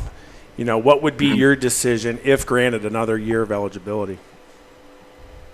I'm pretty set on coming back if they do give a year. I've thought about it. I've had a week and a half to think about it, but I think I would probably come back just because I know in 5 years, if I didn't come back, I'd be pretty mad at myself. I'm excited to move on, or I was excited to move on with life, but I think life can hold off for one more year if we get another year. But I'm hoping for it, but it doesn't look good. Sure.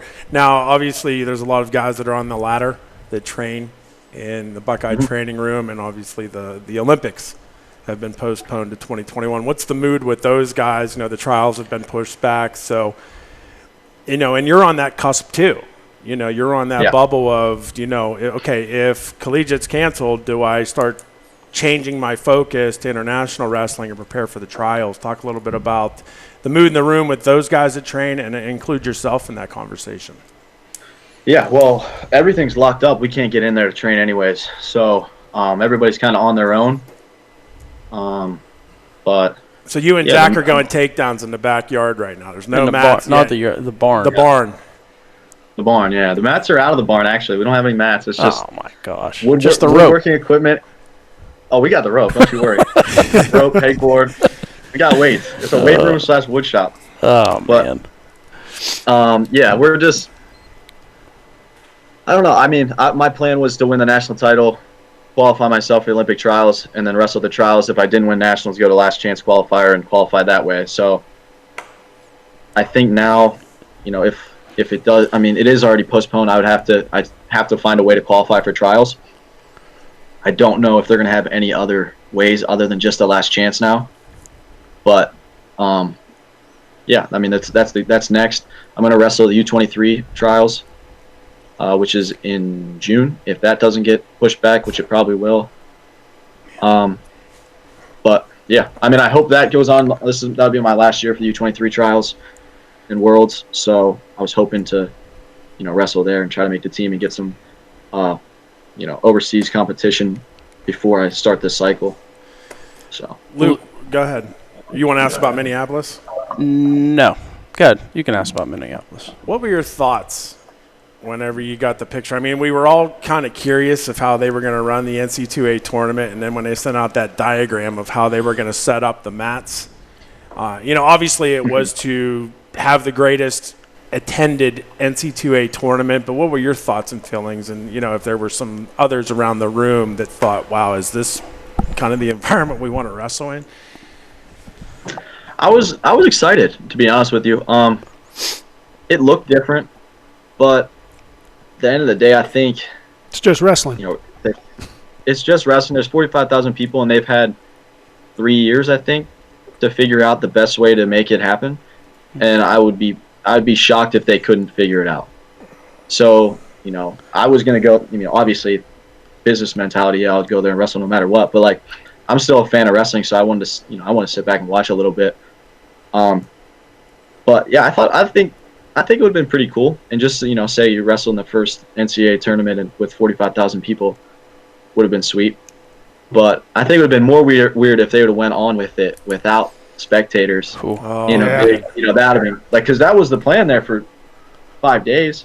Right. Yep. So that would have been really weird. But if it was full, I think it would have been cool. Obviously some people would have had to, either bring binoculars or they would have had to do a good job of, putting the matches on the big screen. But I think they would have figured out a way to make it work. I think we need a venue in between that and what we have. Maybe like a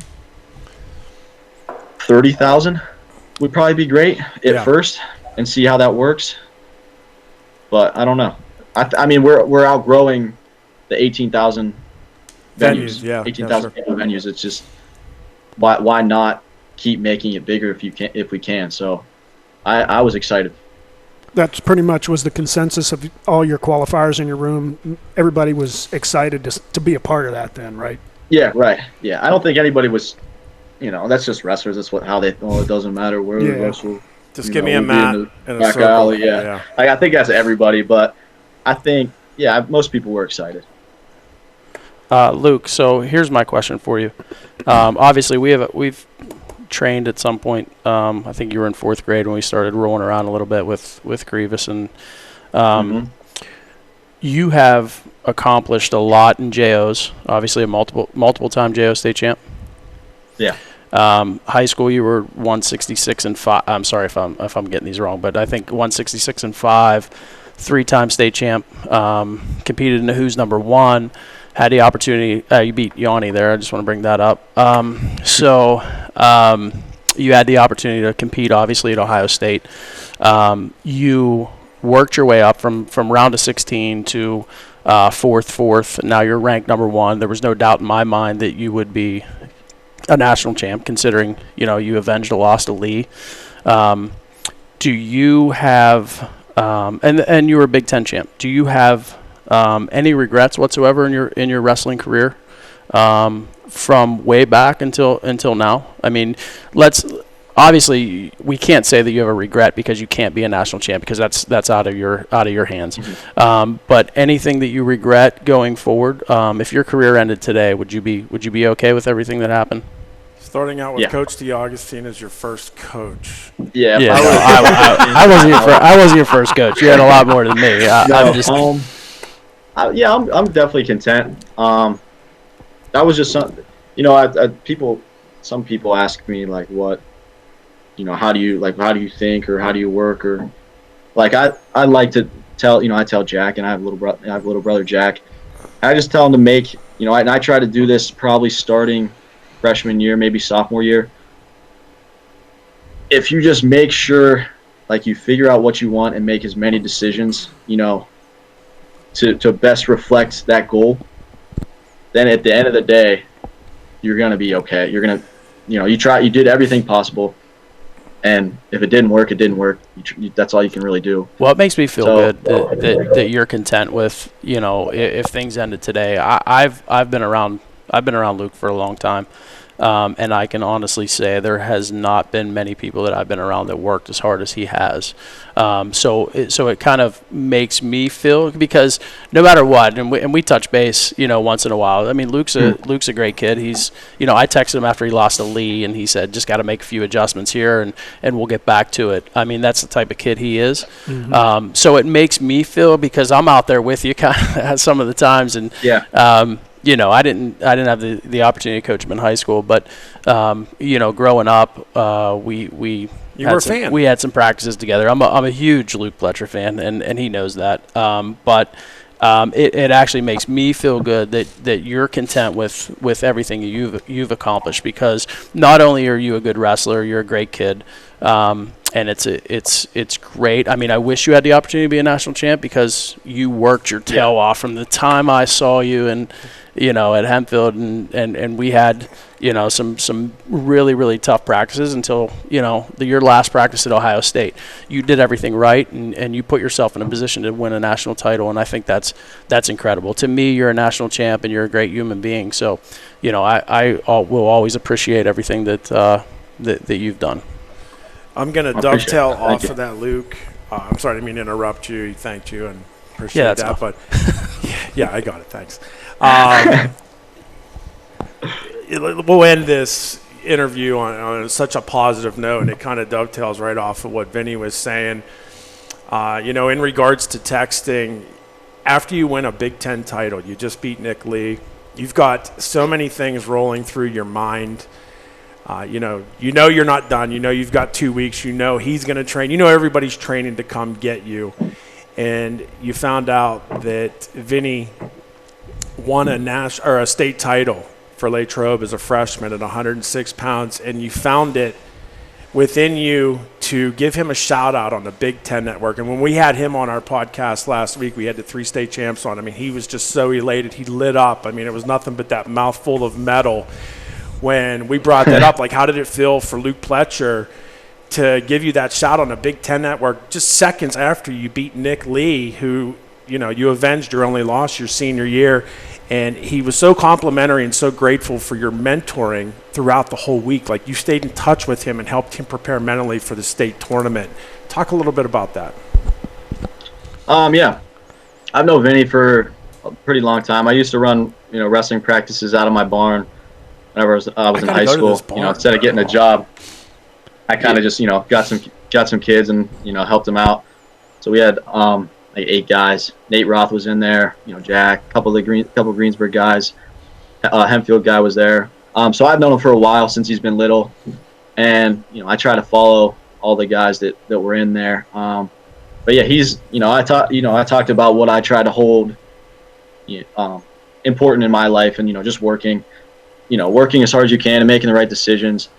And he's done nothing but that. So, I mean, it's cool to see another Latrobe wrestler just, following the footsteps. And, he deserves it. He's always worked hard. He's done the right thing his whole life. And those things catch up to you eventually. So, I was just proud of him, and, I'm happy for him. If you want to watch something really funny, or listen back to our last podcast. We'll send you the link where Jeff literally walked us through second by second Vinny's semifinal match. It was incredible. Yeah, that match was that one of the best matches you've ever seen? Like, talk about that match. Great. Were you with your teammates? What were you doing? And when he won the state title, what were you doing? Yeah, well, the semis, the semis are what, Saturday morning? Yeah, for him, yes. Yeah.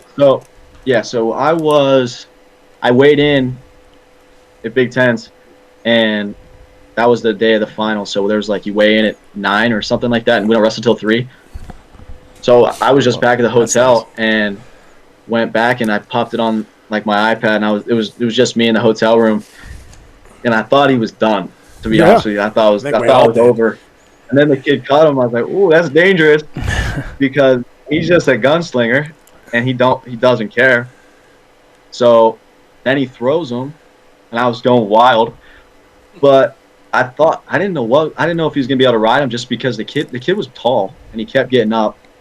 So I was like, okay, well this is dangerous. And then what did he do? He got reversed. Reversed. 10 seconds left, and he's down.